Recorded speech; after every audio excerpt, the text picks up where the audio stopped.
Hello and welcome. In today's video, we're going to tackle Domain 1 of the ISC2 Certified in Cybersecurity exam, focusing on security principles. Domain 1 covers foundational concepts that are crucial for cybersecurity professionals to understand, including information assurance, risk management, security controls, ethics, and governance processes. Understanding these fundamental concepts is essential for success in the ISC2 Certified in Cybersecurity exam and in the field of cybersecurity. Before we start, we would request your support to like this video and subscribe to our channel. Your support helps us continue creating valuable content like this. Let's get started with exam pointers for Domain 1. Domain 1 of the ISC2 Certified in Cybersecurity exam covers security principles and includes the following topics. Understand the security concepts of information assurance. This involves understanding the foundational concepts of information security, including the CIA triad, confidentiality, integrity, availability, as well as other principles such as least privilege, defense in depth, and separation of duties. It also includes understanding the importance of information assurance in protecting information assets. Understand the risk management process. This topic covers the risk management process, including risk identification, risk assessment, risk mitigation, risk acceptance, and risk monitoring. It includes understanding how to assess and prioritize risks, as well as how to develop and implement risk mitigation strategies. Understand security controls. This involves understanding the different types of security controls, including administrative, technical, and physical controls. It includes understanding how to select and implement security controls based on risk assessments and organizational needs. Understand ISC2 Code of Ethics. This topic covers the ISC2 Code of Ethics, which outlines the ethical responsibilities of cybersecurity professionals.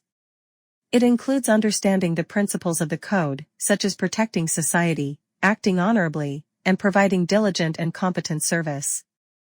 Understand governance processes.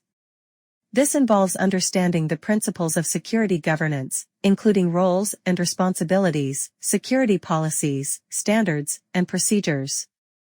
It includes understanding how governance processes help ensure that security objectives are met and that risks are effectively managed. Overall, Domain 1 covers foundational concepts and principles of cybersecurity, including understanding the importance of information assurance, risk management, security controls, ethics, and governance processes. Let us now review concept-based question on each of these exam topics to deepen our understanding. What principle ensures that data is only accessible to authorized individuals or systems? Option A, integrity. Option B, availability. Option C, confidentiality. Option D, privacy. The correct answer is option C, confidentiality. The CIA triad is used to guide the design and implementation of security controls and measures to protect information and information systems. It is a foundational model for information security, consisting of three core principles. Confidentiality. Confidentiality ensures that data is only accessible to authorized individuals or systems.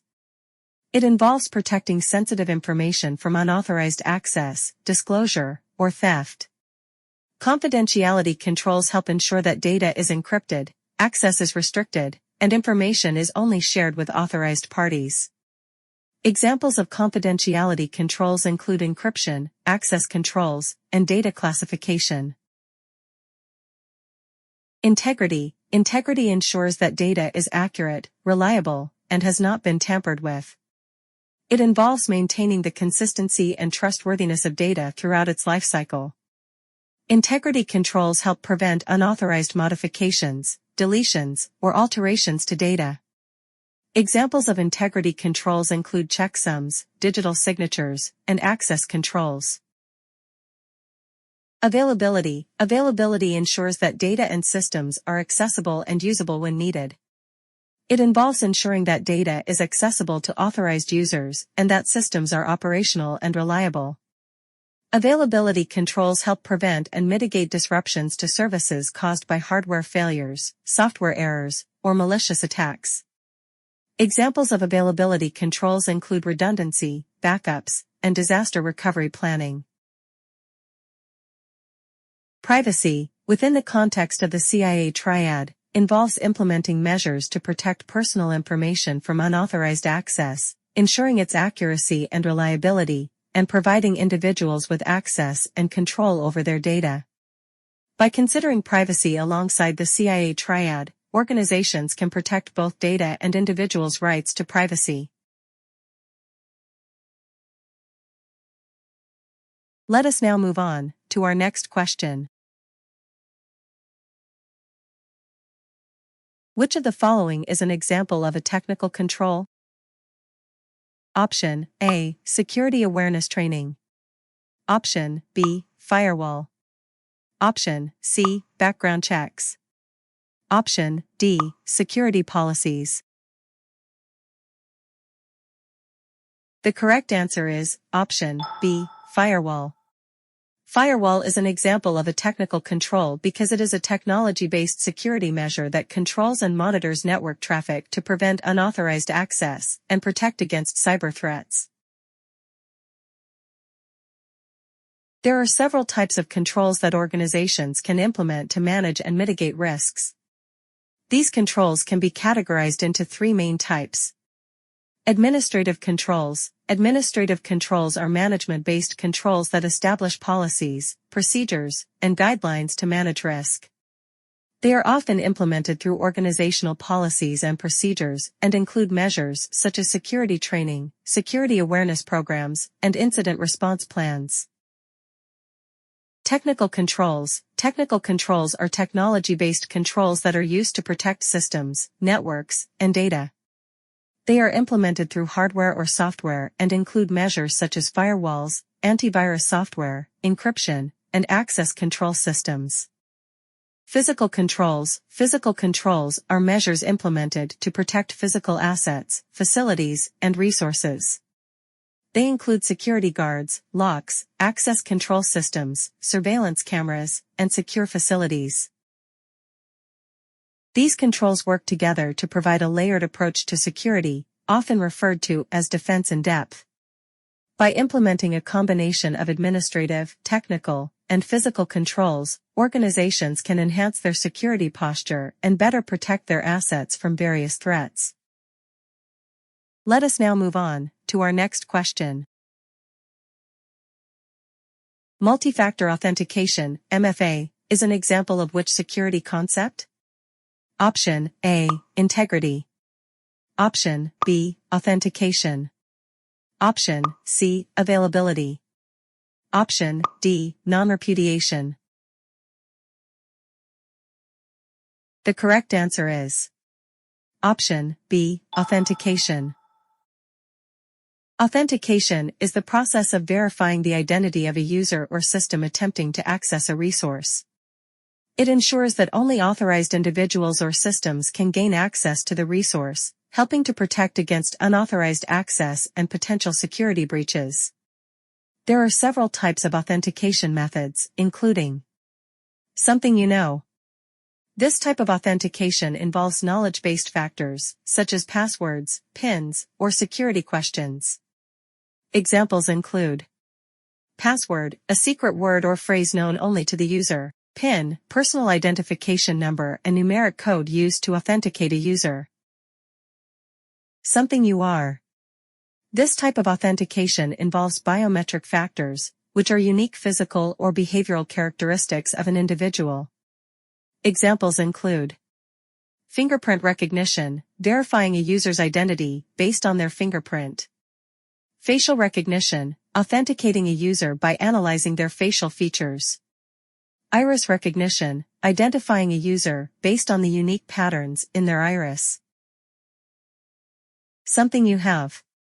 This type of authentication involves possession-based factors, such as physical tokens or devices.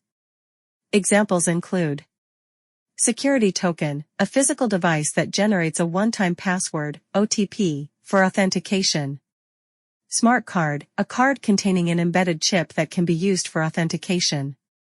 Each of these authentication methods has its strengths and weaknesses, and organizations often use a combination of these methods to create a layered approach to security, known as multi-factor authentication, MFA.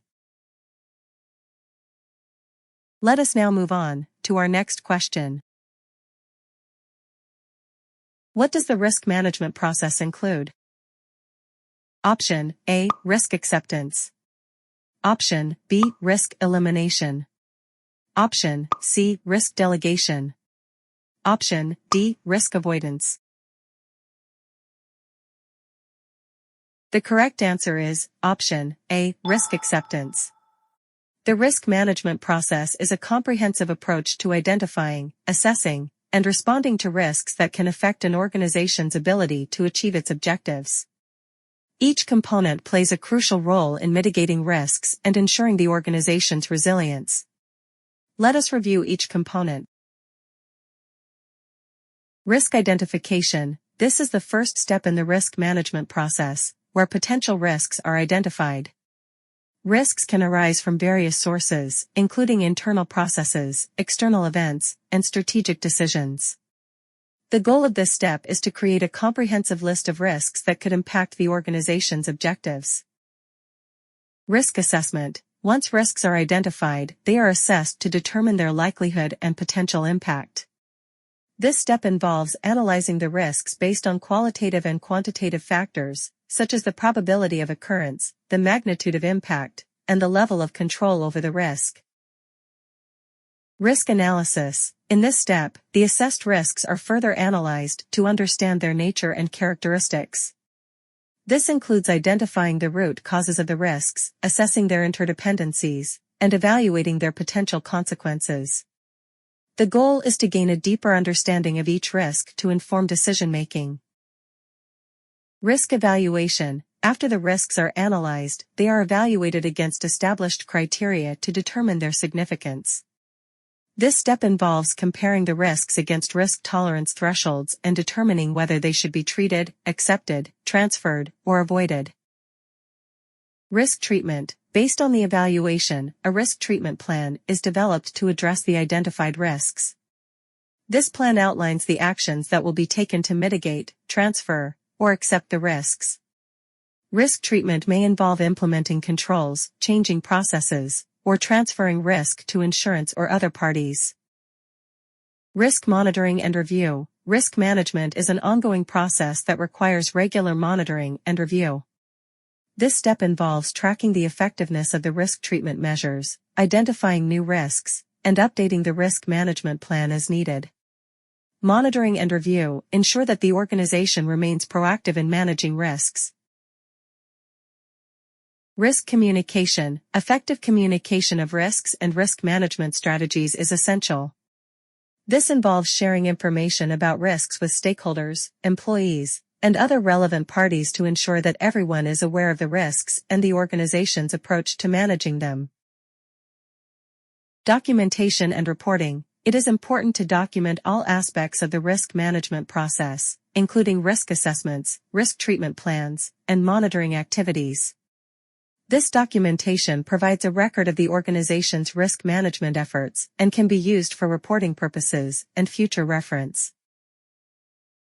By following these steps, organizations can effectively identify, assess, and manage risks to achieve their objectives and enhance their overall resilience.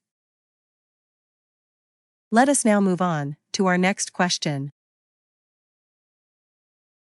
What governance process includes the development of policies and procedures?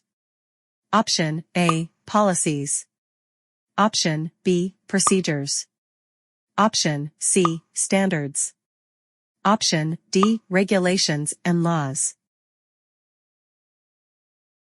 The correct answer is Option A, policies. The governance process that includes the development of policies and procedures is primarily focused on establishing and maintaining a framework for organizational behavior and decision-making.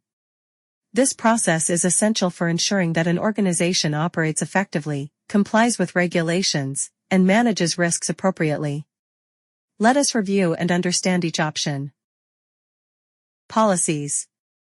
Policies are high-level statements that define an organization's objectives, values, and rules. They provide guidance on how employees should behave and make decisions.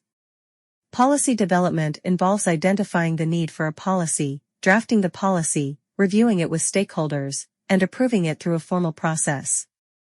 Policies help ensure consistency and accountability within an organization. Procedures. Procedures are detailed step-by-step instructions that outline how tasks should be performed to achieve specific objectives. They are often derived from policies and provide a more specific guide for employees to follow. Procedure development involves documenting the steps involved in a process, ensuring clarity and consistency in how tasks are performed, and regularly reviewing and updating procedures to reflect changes in the organization's operations. Guidelines. Guidelines are recommendations or best practices that provide flexible advice on how tasks can be performed. They offer suggestions on how to achieve certain objectives, but do not mandate specific actions. Guidelines are often used in situations where strict procedures are not necessary or where flexibility is required. Standards. Standards are established criteria or requirements that must be met to achieve a certain level of quality, efficiency, or security. They provide a benchmark for performance and help ensure consistency and interoperability. Standard development involves identifying the need for a standard, establishing the criteria or requirements, and gaining consensus among stakeholders. Standards can be internal, for example, organizational standards, or external, for example, industry standards. Regulations and laws. Regulations and laws are external rules and requirements that organizations must comply with. They are established by government agencies and legislative bodies and are legally binding. Compliance with regulations and laws involves understanding the requirements, implementing necessary controls and processes, and regularly monitoring and reporting on compliance efforts. In summary, the governance process that includes the development of policies, procedures, guidelines, and standards is essential for ensuring that an organization operates effectively, complies with regulations, and manages risks appropriately. Let us now move on to our next question. Which of the following best describes risk tolerance in the context of risk management? Option A. The level of risk that an organization is willing to accept in pursuit of its objectives. Option B. The degree of variation in outcomes that an organization is willing to accept in its risk management process. Option C. The level at which a risk becomes unacceptable or intolerable to an organization. Option D. The amount of risk that an organization is prepared to take on in order to achieve its goals.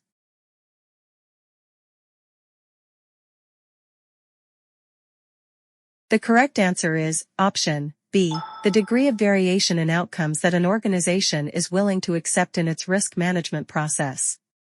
Let us now understand as what risk appetite, risk tolerance, and risk threshold means, and how they are used. Risk appetite.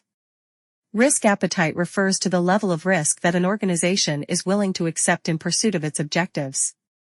It represents the amount of risk that an organization is prepared to take on in order to achieve its goals, considering factors such as its strategic objectives, resources, and risk management capabilities.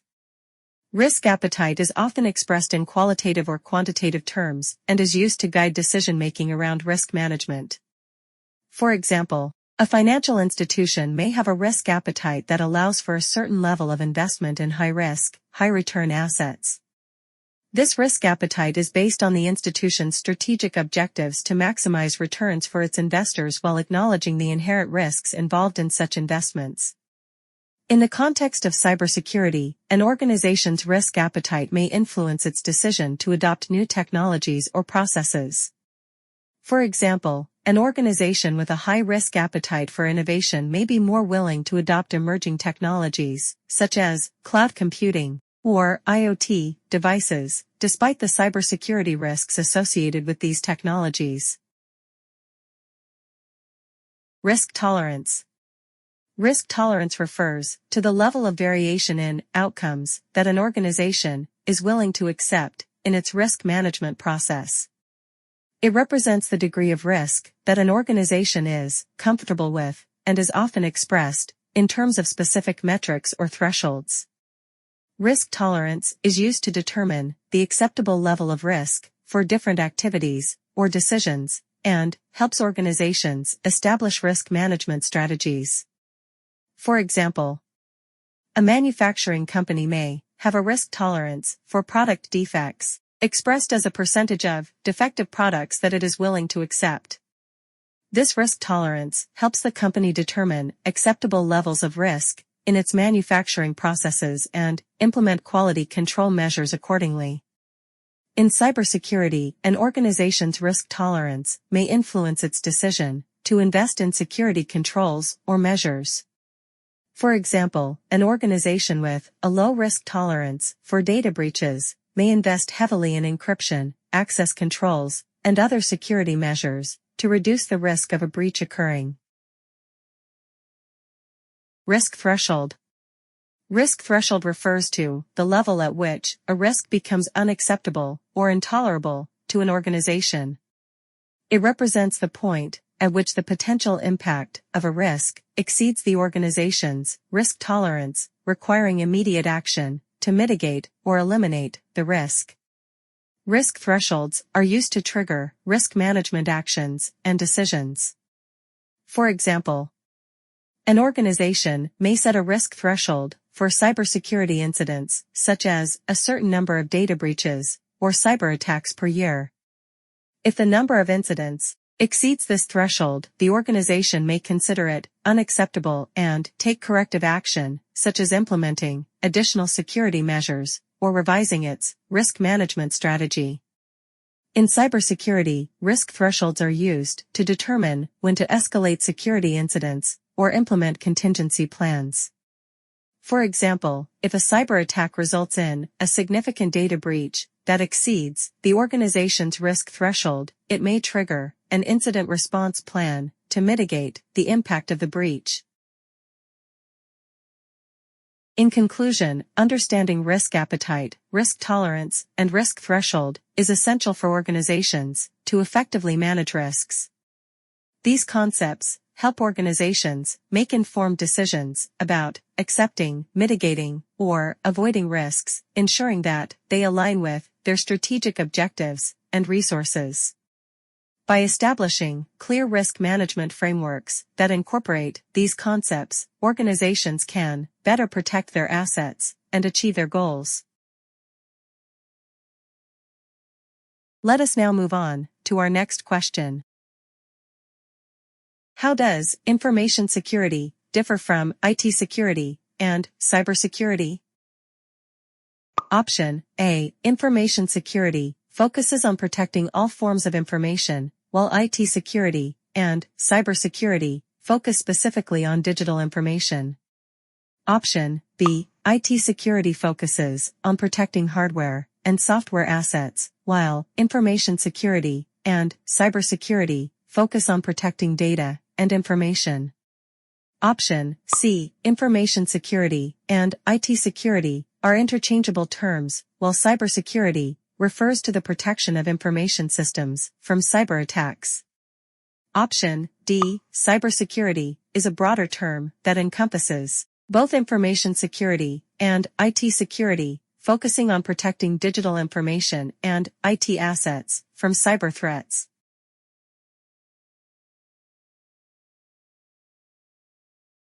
The correct answer is option B. IT security focuses on protecting hardware and software assets, while information security and cybersecurity focus on protecting data and information.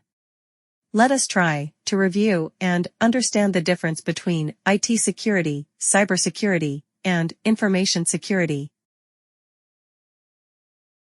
IT security.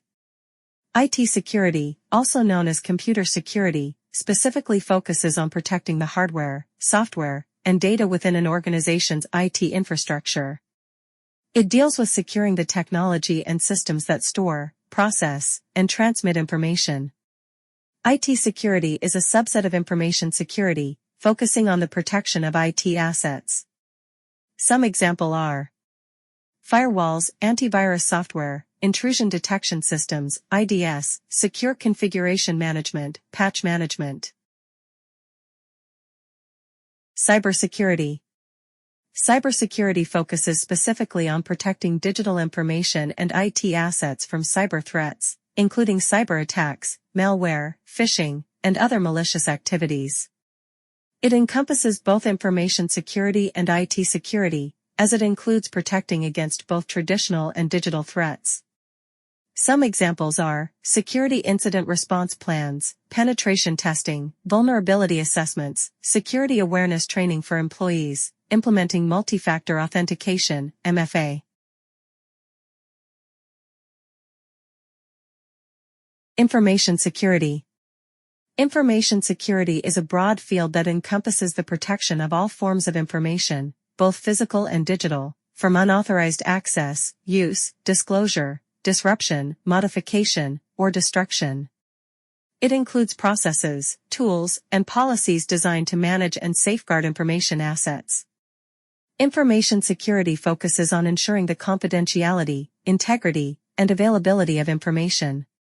Some examples include encryption of sensitive data, access control mechanisms, like passwords, biometrics, secure data disposal practices, like shredding physical documents and securely wiping digital storage devices.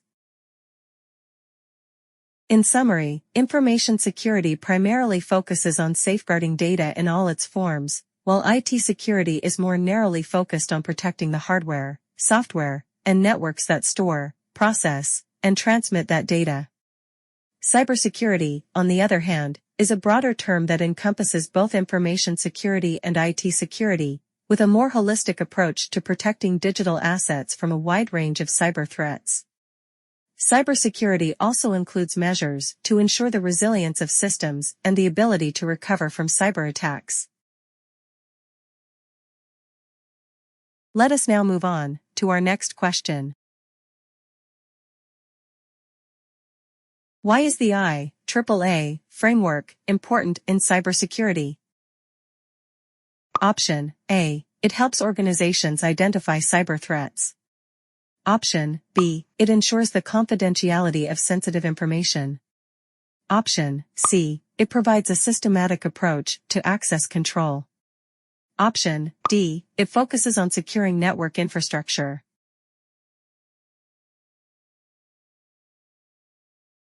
The correct answer is Option C. It provides a systematic approach to access control. The IAAA Framework, which stands for Identification, Authentication, Authorization, and Accountability, is a fundamental concept in cybersecurity that helps organizations to secure their systems and data. Let us now review and understand each component. Identification. This is the process of uniquely identifying users or entities accessing a system.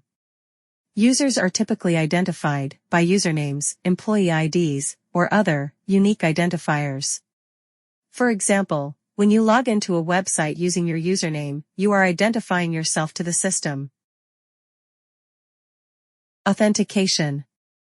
Authentication verifies that the identity claimed by a user is valid.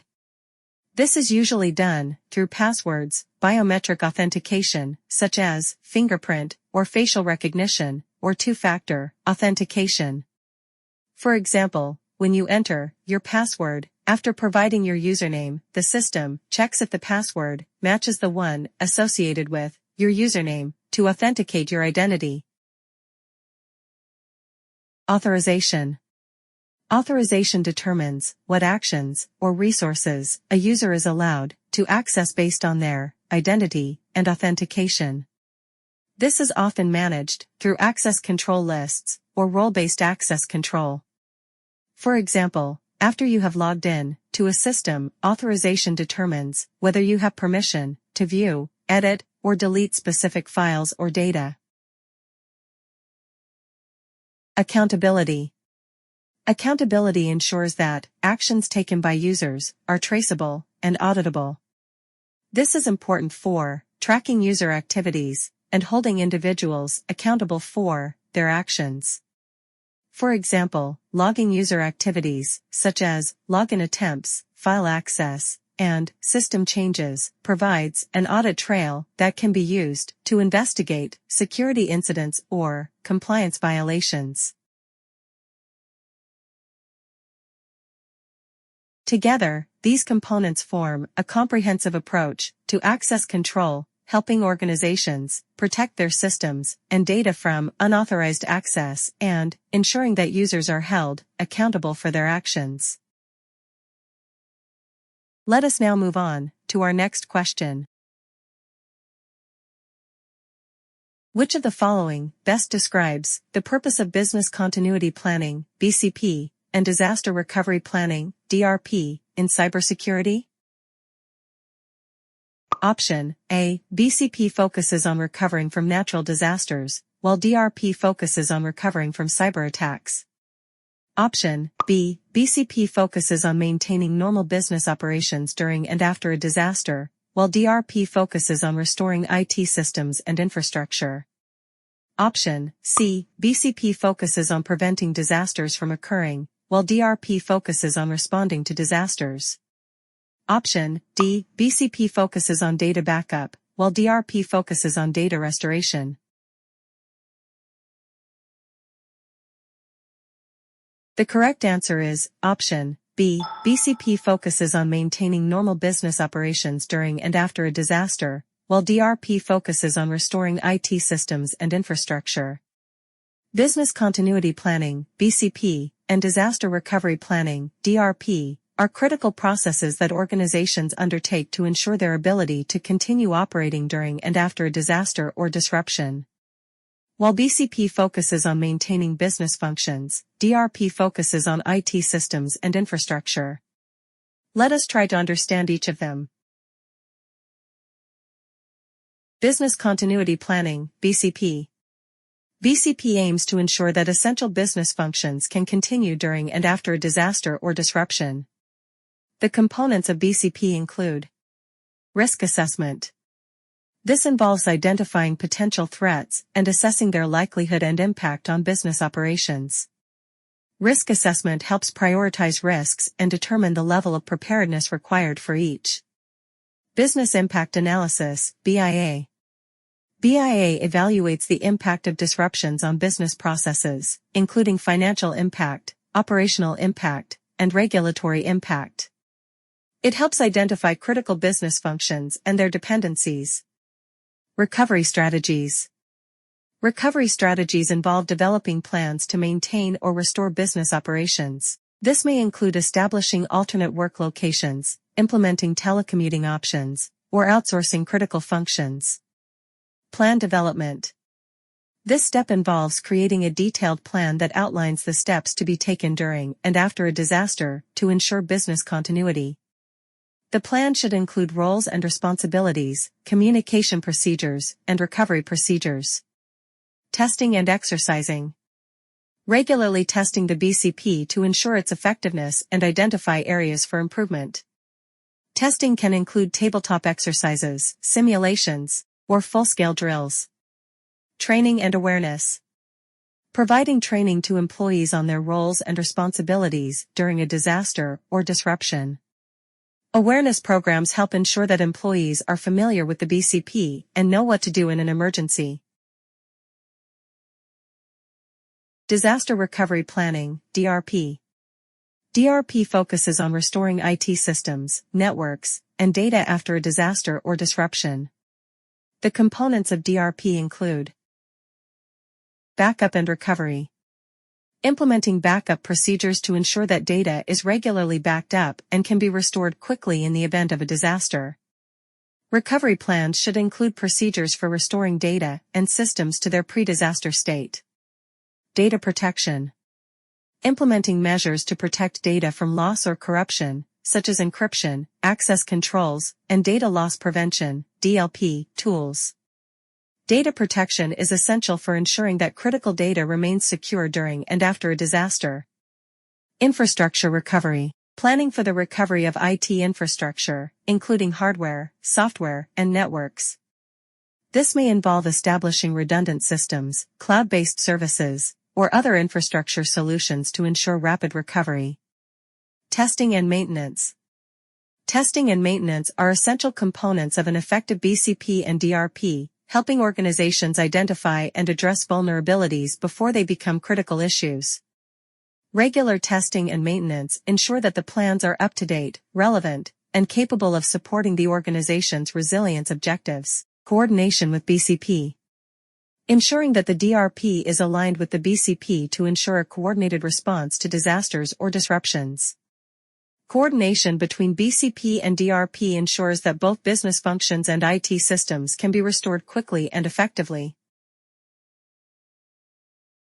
In summary, BCP and DRP are closely related and should be integrated to ensure a comprehensive approach to disaster recovery and business continuity.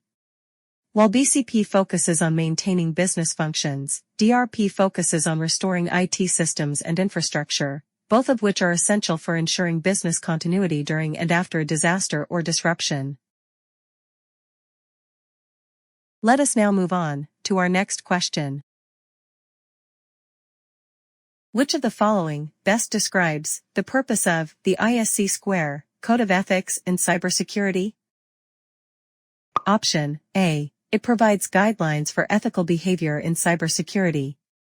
Option B. It defines technical standards for cybersecurity practices. Option C. It outlines legal requirements for cybersecurity professionals. Option D. It establishes guidelines for reporting cybersecurity incidents.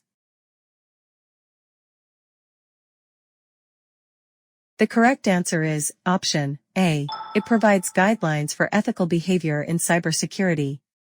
The ISC2 Code of Ethics provides guidelines for cybersecurity professionals to uphold ethical standards in their work. It outlines principles such as protecting society, acting honorably, and providing diligent and competent service to promote trust in the profession. Let us understand each of these ethics. The ISC2 Code of Ethics is a set of principles and standards that guide the professional conduct of ISC2 members. It is based on four main principles. Protect society, the common good, necessary public trust and confidence, and the infrastructure. This principle emphasizes the importance of protecting society, the public, and critical infrastructure from harm caused by information security incidents. Act honorably, honestly, justly, responsibly, and legally. Members are expected to act with integrity, honesty, and fairness in all professional interactions. They should comply with all applicable laws, regulations, and ISC2 policies. Provide diligent and competent service to principals. Members are expected to provide diligent and competent service to their clients, employers, and other stakeholders. They should strive to maintain and improve their professional knowledge and skills. Advance and protect the profession. Members should promote the values of the information security profession and contribute to the development and improvement of the profession. They should also report any unethical or illegal conduct by other professionals. By adhering to these principles, ISC2 members demonstrate their commitment to ethical behavior and contribute to the overall trust and credibility of the information security profession. Thank you for watching. We hope you found this video insightful and valuable. Stay tuned for our upcoming videos where we'll delve deeper into other domains of the exam. Don't forget to like this video, share it with your friends and colleagues, and subscribe to our channel.